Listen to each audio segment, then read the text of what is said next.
बिस्मिल्लाहिर्रहमानिर्रहीम। Welcome to easy chemistry teach.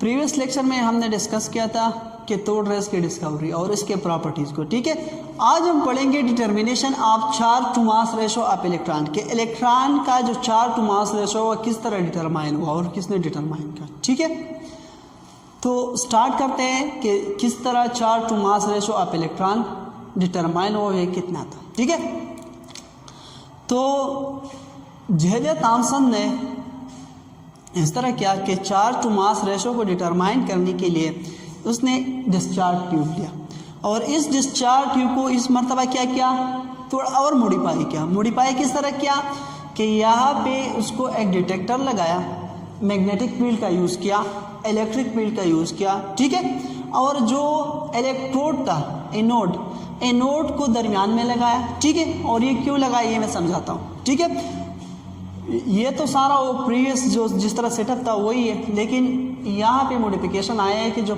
Charging plate लगाया था, ठीक है, नेगेटिव और पॉजिटिव प्लेट लगाया था। ठीक है, और उसके साथ क्या लगाया था, उसके साथ यहाँ पे मैग्नेटिक फील्ड का सेटअप भी लगाया था।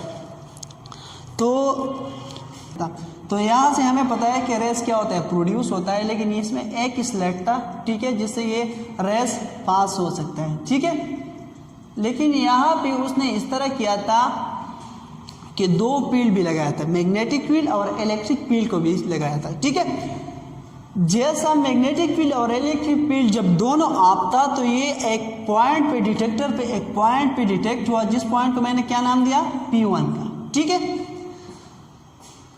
तो नेक्स्ट मरतबा इसने इस तरह किया कि ये रेज यहाँ से पास होते हैं।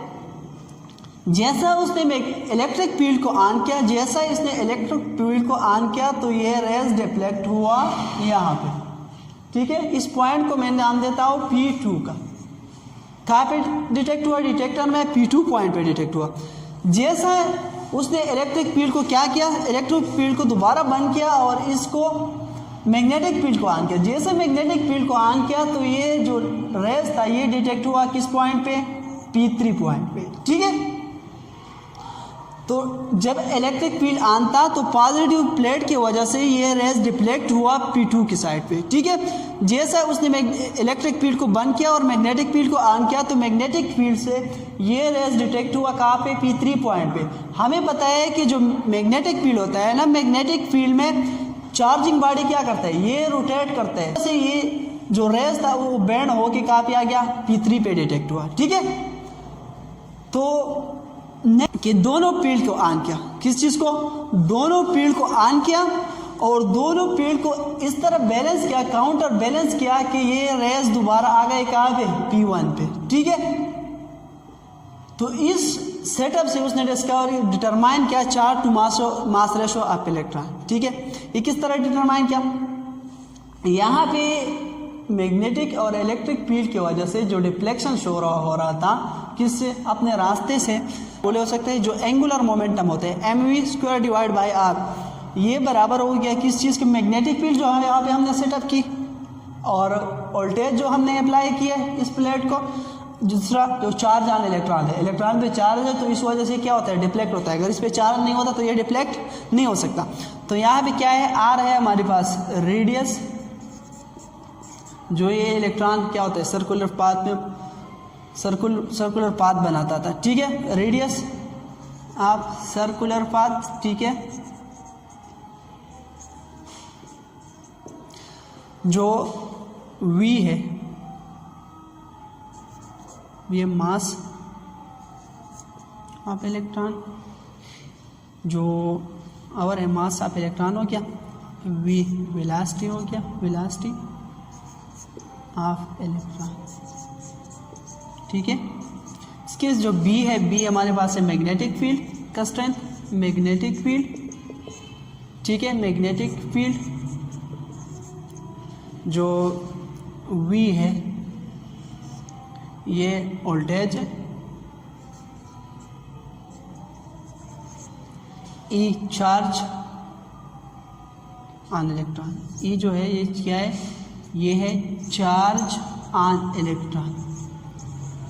ठीक है, तो इस फॉर्मूले से हम डिटरमाइन करेंगे किस चीज़ को, चार्ज टू मास रेशो। किस तरह डिटरमाइन करें, चार्ज टू मास रेशो जो है ये बराबर है 1.758 कूलम पर केजी। ठीक है, यहाँ पे देखिए, यहाँ पे ये जो है mv² डिवाइड बाई r, तो इसको हम थोड़ा सिंप्लीफाई करते हैं। किस तरह सिंप्लीफाई करते हैं, ये हमारे पास हो जाएगा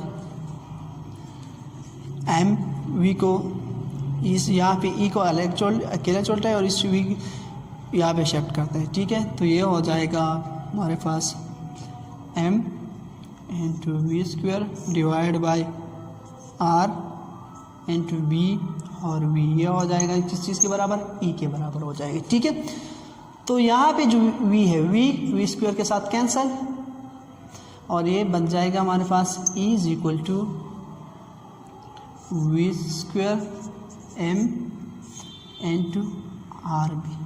ठीक है, लेकिन जैसा उसने दोनों फील्ड को बैलेंस किया, जब उसने क्या किया, दोनों फील्ड को बैलेंस किया, तो बैलेंस करने के लिए क्या हुआ, बैलेंस करने के लिए जो ये हमारे पास होता है v, ठीक है, v है वोल्टेज, ये बराबर होता है किस चीज़ की, v इंटू b के। किस चीज़ की, वोल्टेज जो होता है ये बराबर था electric field and magnetic field का, जो इसका था। ठीक है, तो ये इक्वेशन बन जाएगा। v की जगह हम क्या पुट करेंगे, v तो यहाँ से स्क्वायर तो कैंसिल आउट हो गया, v की जगह हम पुट करेंगे e एंड टू v, तो ये बन जाएगा हमारे पास e is equal to, v की जगह हम क्या पुट करेंगे, e and two divide by b multiplied by b और r एंड टू m, ये इक्वेशन बन गया। ठीक है, b के दोनों बेस सेम है तो पावर हम ऐड करेंगे, तो ये हो जाएगा e is equal to e divide by b², ठीक है, b² r और m। ठीक है, अब हमने e और m डिटरमाइन करना है, तो m इक्वेशन को दोनों साइड से m से डिवाइड करेंगे, तो ये हो जाएगा e is equal to e divide by m is equal to is divide by b² and two r, और m को जब डिवाइड करेंगे m से तो m क्या हो जाएगा, कैंसल आउट। तो ये हमारे पास बन जाएगा equation e is equal to e over m is equal to e² and two b² और r। ठीक है, और ये सारे किस चीज़ के बराबर होता है, ये बराबर होता है 1.7588 कूलम पर केजी। ठीक है, ये था चार्ज टू मास रेशो। और चार्ज टू मास रेशो अगर हमें ये पता है कि इलेक्ट्रिक फील्ड कितना अप्लाई किया था, मैग्नेटिक फील्ड स्ट्रेंथ कितना था, उसका स्क्वायर लेंगे, और जो रेडियस बना था इस यहाँ पे उसका पता हो तो हम क्या कैलकुलेट कर सकते हैं, ये वैल्यू कैलकुलेट कर सकते हैं। ठीक है, तो आई होप ये आपको समझ में आ गया होगा कि charge to mass ratio of electron किस तरह डिटरमाइन हुआ। ठीक।